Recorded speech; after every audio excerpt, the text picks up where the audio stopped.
Hindi pala kita napuruan. Doon ka nagkamali. Iniwanan pa ako ng isang mata para makita kita. Natatandaan ba yung mga kapitbahay kung pinatay mo na walang hawa? Na walang ginawa siyang masama o kasalanan?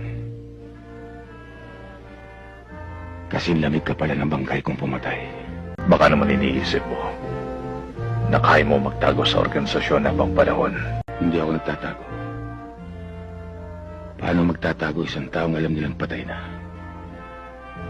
Nailibing at nakalimutan. Ano ba ang gustong palabasin? Ang tumulong sa iyong kapwa. Ang linisin ang kasamaan dito sa atin.